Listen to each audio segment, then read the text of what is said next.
ماہ رمضان آیا، ماہ رمضان آیا،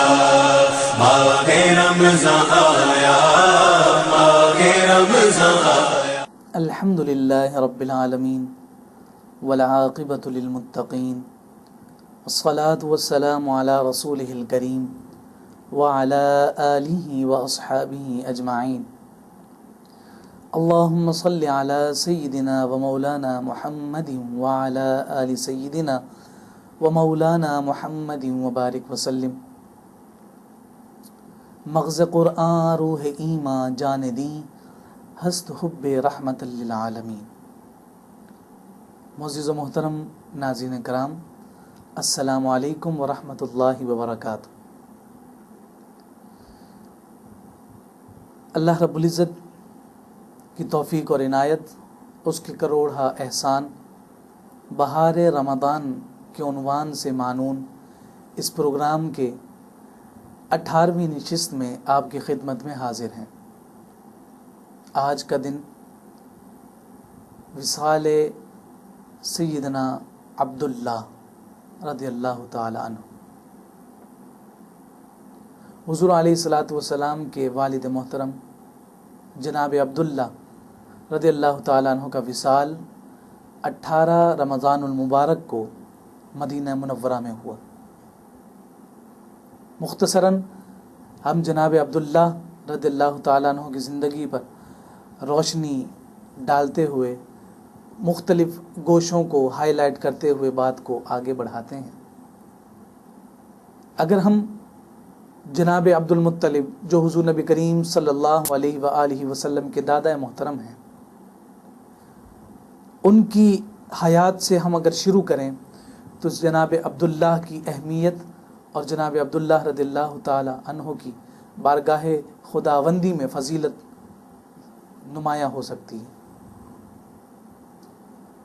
جناب عبد المطلب شروع سے ہی نیک، پارسا، زاہد اور متقی کے ہونے کے حوالے سے مکہ المکرمہ میں پہچانے جاتے ہیں، اور آپ کعبۃ اللہ کی حفاظت کی ڈیوٹی پر مامور ہیں۔ قریش سے تعلق ہے، اعلیٰ نسب اور اعلیٰ نسل ہونے کی وجہ سے ہر کوئی جناب عبد المطلب کو عزت اور اکرام سے نوازتا ہے۔ آپ کو خواب میں بشارت دی جاتی ہے، اور وہ مختصراً میں اس واقعے کو بیان کرتا ہوا آگے چلتا ہوں۔ آپ کو اس بات کی طرف اشارہ کیا جاتا ہے کہ جو آب زمزم ہے، یعنی چاہ زمزم، جو زمزم کا کنواں جناب سیدنا اسماعیل علیہ السلام کے ایڑیوں کے رگڑنے سے جاری ہوا تھا، وہ چونکہ بند ہو چکا تھا، تو جناب عبد المطلب کو اشارہ ملتا ہے کہ اس چاہ زمزم کو دوبارہ جاری کیا جائے۔ اس جگہ کی نشاندہی بھی ہو جاتی ہے، اور اس کی نشاندہی ہونے کے بعد جب جناب عبد المطلب اس پر کام شروع کرتے ہیں تو کعبۃ اللہ کے رہنے والوں، دیگر سرداروں اور مختلف قبائل کے جو رئیس لوگ تھے، انہوں نے اس میں جو ہے مداخلت کرنے کی کوشش کی کہ اس چاہ زمزم میں ہمارا حصہ بھی ہوگا، مگر جناب عبد المطلب انہیں وہ حصہ دینے کو تیار نہ تھے کہ یہ ڈیوٹی میرے ذمہ لگی تھی تو یہ ضرور میرے لیے ہے، اور میں ہی اس کو جاری کر کے اس کا اصل حقدار ہوں گا، میں کسی اور کو اسے استعمال کرنے کی اجازت نہیں دوں گا۔ المختصر یہ کہ جب لوگوں کی جانب سے مداخلت ہوتی ہے تو اس وقت جناب عبد المطلب ایک منت مانتے ہیں، اور وہ منت یہ تھی کہ اے باری تعالی، تو نے مجھے اولاد کی نعمت نہیں دی ہے، اگر تو مجھے 10 بیٹے دے دے، 10 بیٹے، اور اگر وہ 10 بیٹے تو مجھے عطا کر دیتا ہے تو میں بطور شکرانہ ان 10 بیٹوں کی طاقت میں سے ایک بیٹا تیری راہ میں قربان کروں۔ بہرحال افہام و تفہیم سے وہ چاہے زمزم جاری ہو جاتا ہے، وقت گزرتا رہتا ہے، اللہ رب العزت بیٹوں کی نعمت اور دولت سے مالا مال کر دیتا ہے، 10 بیٹے جناب عبد المطلب کو عطا ہو جاتے ہیں۔ ایک روز جناب عبد المطلب آرام فرما رہے ہیں تو خواب میں دیکھتے ہیں کہ ندا دینے والا یہ ندا دے رہا ہے کہ اپنی نظر کو، یعنی اپنے پسندیدہ چیز کو اللہ رب العزت کی راہ میں قربان کرو۔ جناب عبد المطلب صبح اٹھتے ہیں تو وہ ایک جانور کو ذبح کرتے ہیں، دوبارہ یہی حکم ہوتا ہے، دوبارہ وہ جانور کو ذبح کر رہے ہیں۔ اسی طرح سے بات آگے چل رہی ہے اور جناب عبد المطلب کو خواب دوبارہ آتا ہے، اور اس دفعہ واضح طور پر کہا گیا ہے کہ جو تم نے ایک نظر اور منت مانی تھی اس نظر کو پورا کرو۔ فوراً جناب عبد المطلب کا اشارہ اور جناب عبد المطلب کا جو ذہن ہے اس طرف جاتا ہے۔ انہوں نے جو وعدہ کیا تھا کہ جب اللہ مجھے 10 بیٹے عطا کرے گا تو میں اس میں سے ایک بیٹا اللہ کی راہ میں قربان کروں گا۔ جناب عبد المطلب اپنے بیٹوں کے سامنے اس بات کا اظہار کرتے ہیں، اور اس بات کے اظہار کے ساتھ سب سے کہتے ہیں کہ اگر تم تیار ہو تو میں تم میں سے ایک کو اللہ کی راہ میں قربان کروں۔ ایک کاہنہ سے اس کا فیصلہ کروایا جاتا ہے کہ کس کو ذبح کیا جائے، تو اس کے لیے قرآن اندازی کی جاتی ہے۔ تو حضور علیہ الصلوۃ والسلام کے والد محترم جناب سیدنا عبداللہ رضی اللہ تعالی عنہ کا نام نکلتا ہے۔ جب آقا علیہ الصلوۃ والسلام کے والد محترم کا نام نکلا تو جناب عبداللہ تمام بھائیوں میں سب سے زیادہ خوبصورت، حسین و جمیل، اور جناب عبد المطلب کو سارے اپنے بیٹوں سے سب سے زیادہ پسندیدہ۔ نہ صرف وہ اپنے والد کی آنکھ کا تارا تھے بلکہ اس عرب میں رہنے والے لوگ جناب عبداللہ سے بے پناہ محبت اور عقیدت رکھا کرتے تھے۔ ان کے حسن و جمال، ان کے کردار اور ان کے اخلاقی شرافت کی وجہ سے ہر کوئی ان کو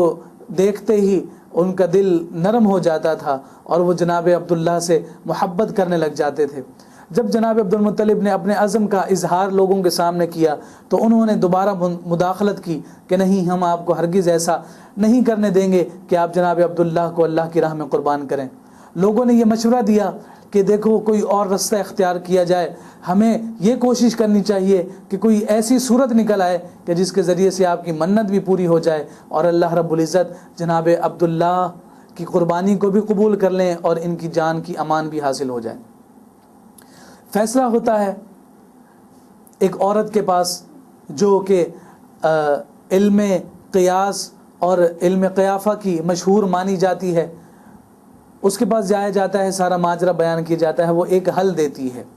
اور وہ حل یہ ہے کہ آپ لوگ ایک قرآن اندازی کریں اور اس کا انداز یہ ہو کہ 2 پرچیاں ہوں، اور ان پرچیوں میں ایک پرچی پر جانور کا نام ہو، دوسری پر جناب عبداللہ کا نام ہو، اور 10 اونٹوں پر جناب عبداللہ کے ساتھ ان کی قرآن اندازی کی جائے، اور جیسے جیسے جناب عبداللہ کا نام نکلے تو جانوروں کی تعداد بڑھاتے چلے جائیں۔ اس فیصلے کو تسلیم کیا جاتا ہے۔ 10 اونٹ اور جناب عبداللہ قرآن اندازی کی جاتی ہے، نام جناب عبداللہ کا نکلتا ہے۔ 20 اونٹ رکھے جاتے ہیں، پھر بھی نام جناب عبداللہ کا نکلتا ہے۔ 30 40 50 بات بڑھتے بڑھتے 100 پر پہنچ جاتی ہے۔ بات جب 100 پر پہنچتی ہے، اب جب قرآن اندازی کی گئی تو اب قرا 100 اونٹوں کے نام نکلا۔ سارے لوگ خوش کہ ہاں اب جو قرآن اندازی ہوئی ہے اور قرا 100 اونٹوں کے نام نکلا ہے، اس کا مطلب یہ ہے کہ جناب عبداللہ کے بدلے میں 100 اونٹوں کی قربانی کر کے یہ نظر پوری کی جا سکتی ہے۔ جناب عبد المطلب خوش تو ذہنی طور پر اور دلی طور پر ہوئے ہی ہیں، مگر انہوں نے ساتھ ساتھ کہا کہ یہ ایک دفعہ اتفاقی ہو سکتا ہے، دوبارہ کیا جائے۔ جب دوبارہ کیا تو دوبارہ قرا 100 اونٹوں کے نام نکلا، پھر دوبارہ کیا، دوبارہ 100 اونٹوں کے نام نکلا۔ تو اب جناب عبد المطلب نے جناب عبداللہ کی جگہ پر 100 اونٹوں کی قربانی دی، اور جب 100 اونٹوں کی قربانی دی تو پھر اس کے بعد جناب عبداللہ رضی اللہ تعالی عنہ کی جان کی امان بھی ہوئی، اور اس کے ساتھ ساتھ جناب عبد المطلب کی نظر اور جو ان کی منت تھی اس کو پورا سمجھا گیا۔ اس روز کے بارے میں لوگ کہتے ہیں اور سیرت نگاروں نے لکھا کہ ان 100 اونٹوں کا گوشت پورے مکہ میں، پورے عرب میں تقسیم کیا گیا، اور دور دراز سے لوگ آ کر اس ضیافت میں شریک ہوئے اور اس گوشت کو لے کر اس سے فیضیاب اور سیراب ہوئے۔ ناظرین محترم، اسی لیے آقا علیہ الصلوۃ والسلام کی ایک حدیث طیبہ ہمیں نظر آتی ہے جس میں تاجدار کائنات صلی اللہ علیہ وآلہ وسلم نے ارشاد فرمایا انا ابن الذبیحین کہ میں دو ذبیحوں کا بیٹا ہوں. ایک ذبیح اسماعیل ہیں، جناب سیدنا اسماعیل رضی اللہ علیہ السلام کہ جب سیدنا ابراہیم نے انہیں اللہ کی راہ میں قربان کرنے کے لیے تیار ہو گئے تو اللہ رب العزت نے ان کے بدلے میں جنت کا ایک مینڈھا اتارا اور سیدنا اسماعیل کے بدلے میں اس کی قربانی کو قبول فرمایا. اسی طرح سے جناب عبداللہ رضی اللہ تعالی عنہ حضور نبی کریم صلی اللہ علیہ وآلہ وسلم کے والد ماجد کہ جب ان کو قربان کیا جانے لگا تو اللہ رب العزت نے ان کے بدلے میں 100 اونٹوں کی قربانی کو قبول فرمایا. اس لیے آقا علیہ السلام نے فرمایا کہ میں 2 ذبیحوں کا بیٹا ہوں. بات کو آگے بڑھاتے ہیں. جناب سیدنا عبداللہ رضی اللہ تعالیٰ عنہ اس واقعے کے بعد مزید مشہور ہو جاتے ہیں. آپ کا حسن و جمال، آپ کی انسانی شرافت، آپ کا لوگوں کے ساتھ ملنساری اور آپ کا لوگوں کے ساتھ ملنا جلنا اس قدر انفرادیت اور ممتاز حیثیت رکھتا ہے کہ ہر کوئی آپ سے محبت رکھتا ہے، ہر کوئی آپ سے دوستی کرنے کا اور آپ کو جو ہے اپنا بنانے کی خواہش اور تمنا رکھتا ہے. مکہ کی کئی عورتیں ہیں جو چاہتی ہیں کہ ہم جناب سیدنا عبداللہ رضی اللہ تعالیٰ عنہ کے عقد میں آ جائیں، ان کے نکاح میں آ جائیں، وہ ہمیں اپنے نکاح میں لے کر اپنے زوجہ ہونے کا شرف عطا کریں. مگر جناب عبداللہ ایسے پاک دامن ہیں، ایسے پارسا ہیں، اللہ رب العزت نے انہیں ایسی حیا دی ہے کہ وہ کسی عورت کی جانب نگاہ بھی نہیں اٹھاتے. کہا جاتا ہے کہ اس دور میں ایک بڑی امیر اور رئیس قسم کی عورت رہا کرتی تھی. اس نے کہا کہ میں تو آپ کو سب کچھ دینے کو تیار ہوں، بہت بڑی اس نے آفر کی، مگر اس کے باوجود جناب سیدنا عبداللہ رضی اللہ تعالیٰ عنہ نے اس سے نکاح سے انکار کر دیا. جناب عبد المطلب نے جناب عبداللہ کے لیے حضرت بی بی آمنہ رضی اللہ تعالیٰ عنہ کا انتخاب کیا. وہب بن عبد مناف رضی اللہ تعالیٰ عنہ جو حضور نبی کریم صلی اللہ علیہ وآلہ وسلم کے نانا اور حضرت بی بی آمنہ کے والد بزرگوار آقا علیہ الصلوۃ والسلام کے والد محترم سیدنا عبداللہ اور بی بی آمنہ رضی اللہ تعالیٰ عنہ دونوں کا نکاح باہمی مشاورت اور دونوں خاندانوں کے باہمی اتفاق کے ساتھ ہو جاتا ہے. اب وہی عورتیں جو کہ جناب عبداللہ کو اپنانے کے لیے اپنے تن من دھن کی بازی لگانے کو تیار ہیں، اور وہ عورت کہ جو سب کچھ دینے کو تیار ہے، مگر اب جب جناب عبداللہ کا نکاح سیدہ آمنہ رضی اللہ تعالیٰ عنہ کے ساتھ ہو گیا ہے، اس کے بعد وہی عورتیں جناب عبداللہ کی جانب نگاہ بھی نہیں اٹھاتی. اور وہ خاص طور پر وہ عورت کہ جس نے بڑی منتیں کی، بڑی سماجتیں کی اور بڑی آرزوؤں کا اظہار کیا کہ میں اتنی دولت دے دوں گی، اتنا مال آپ کو دیتی ہوں، مگر آپ میرے ساتھ نکاح کر لیں. جناب عبداللہ نے اس سے انکار کیا تھا. جب یہ نکاح کے بعد واپس تشریف لا رہے ہیں تو وہ آپ کی جانب نگاہ بھی نہیں اٹھاتی. جناب عبداللہ پریشان ہوتے ہیں کہ جانے سے قبل تو یہ عورت اپنا سب کچھ نچھاور کرنے کو تیار تھی اور آج میری طرف نگاہ بھر کر بھی نہیں دیکھتی. بالآخر پوچھ بیٹھے کہ بھائی بتاؤ تو صحیح ماجرا کیا ہے. اس نے کہا کہ جس نور کے حصول کے لیے اور جس نور کو اپنے بدن میں سمونے کی آرزو اور تمنا تھی، اس کی حقدار سیدہ آمنہ ہو چکی ہیں. وہ نور محمدی صلی اللہ علیہ وآلہ وسلم جو جناب سیدنا عبداللہ کے ماتھے مبارک میں چمکا کرتا تھا، اس نور کی یہ چاشنی تھی کہ جو بھی نگاہ چہرہ عبداللہ پر پڑتی تھی وہ نگاہ جناب عبداللہ کی جو ہے گرویدہ ہو کر رہ جاتی تھی. تو اب وہ حسن و جمال تو برقرار ہے، مگر وہ چاشنی اور وہ کشش چونکہ منتقل ہو گئی ہے جناب سیدہ آمنہ رضی اللہ تعالی عنہا میں، تو پھر اس وجہ سے وہ عورت کہتی ہے کہ اس نور کی وجہ سے میں آپ کو حاصل کرنا چاہتی تھی، اب اس کا اصل حقدار کوئی اور بن چکا ہے. حضور نبی کریم صلی اللہ علیہ وآلہ وسلم کی والدہ محترمہ جب حمل سے ہوتی ہیں تو جناب عبداللہ مدینہ منورہ کے سفر پر روانہ ہوتے ہیں. سیدنا عبداللہ رضی اللہ تعالیٰ عنہ مدینے کے سفر پر جاتے ہیں. کچھ سیرت نگاروں نے لکھا کہ وہ اپنے خاندان کے کچھ لوگوں سے ملنے، جو خاندان مدینہ میں بستا تھا ان سے ملنے کے لیے گئے. کچھ نے کہا کہ وہ تجارت کی غرض سے وہاں گئے ہوئے تھے اور مدینہ منورہ واپس تشریف لا رہے تھے. کہ وہاں پر آپ کی طبیعت ناساز ہو جاتی ہے، آپ بیمار ہو جاتے ہیں اور اس بیماری سے جو ہے وہ نہیں نکل پاتے، اور جناب سیدنا عبداللہ رضی اللہ تعالیٰ عنہ کا وہی وصال ہو جاتا ہے۔ حضور نبی کریم صلی اللہ علیہ وآلہ وسلم کی والد محترم تاجدار کائنات صلی اللہ علیہ وآلہ وسلم کے دنیا میں تشریف لانے سے پہلے ہی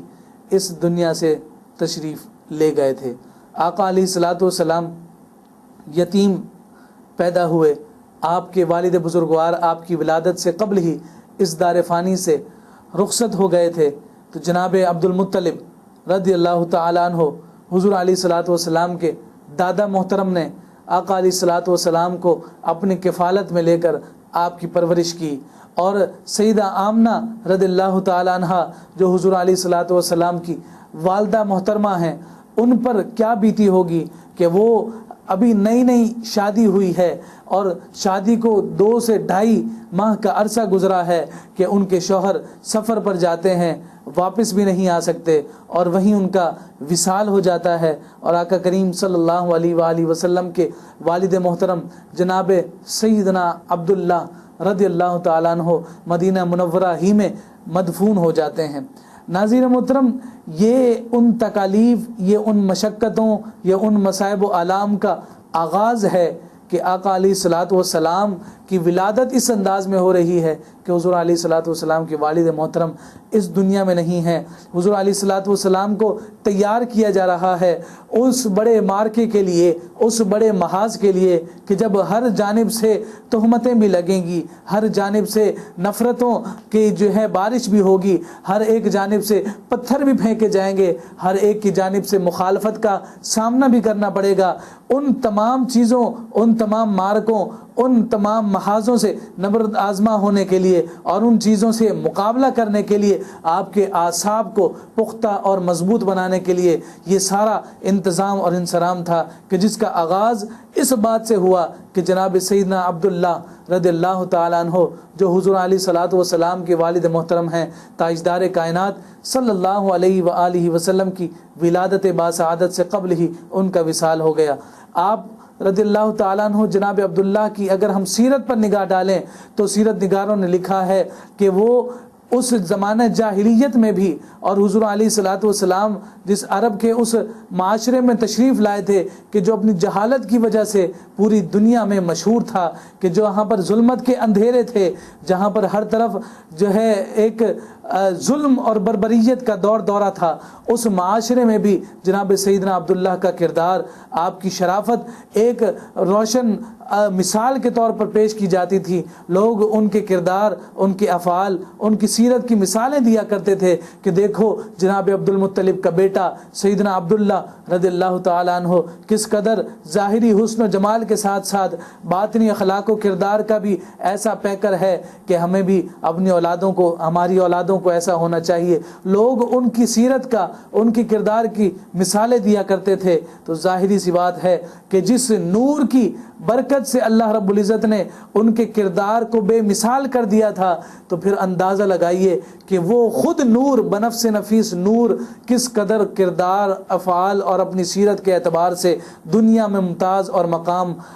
عرفہ مقام کا حامل ہوگا۔ اسی لیے تو تاجدار کائنات صلی اللہ علیہ وآلہ وسلم کی سیرت اور اسوہ حسنہ کے بارے میں قرآن ارشاد فرماتا ہے، لقد کان لکم فی رسول اللہ اسوۃ حسنہ، کہ تمہارے لیے نبی کریم صلی اللہ علیہ وآلہ وسلم کا اسوہ حسنہ بہترین زندگی گزارنے کا ذریعہ اور نمونہ ہے۔ اگر تم چاہتے ہو دنیا میں بہترین اور کامیاب زندگی گزارو تو آقا علیہ الصلوۃ والسلام کی سیرت طیبہ پر عمل کرو۔ آج کا دن وصال سیدنا عبداللہ رضی اللہ تعالیٰ عنہ کا دن تھا۔ اسی حوالے سے چند باتیں آپ حضرات کی گوش گزار کی۔ اللہ رب العزت حضور نبی کریم صلی اللہ علیہ وآلہ وسلم کے والدین کریمین کی برکتیں، رحمتیں ہم سب کو عطا فرمائے، اور تاجدار کائنات صلی اللہ علیہ وآلہ وسلم سے ہم سب کو سچی پکی نسبت اور والہانہ عقیدت اور محبت عطا فرمائے۔ وما علینا الا البلاغ المبین۔ ماہ رمضان آیا، ماہ رمضان آیا، ماہ رمضان آیا، ماہ رمضان آیا۔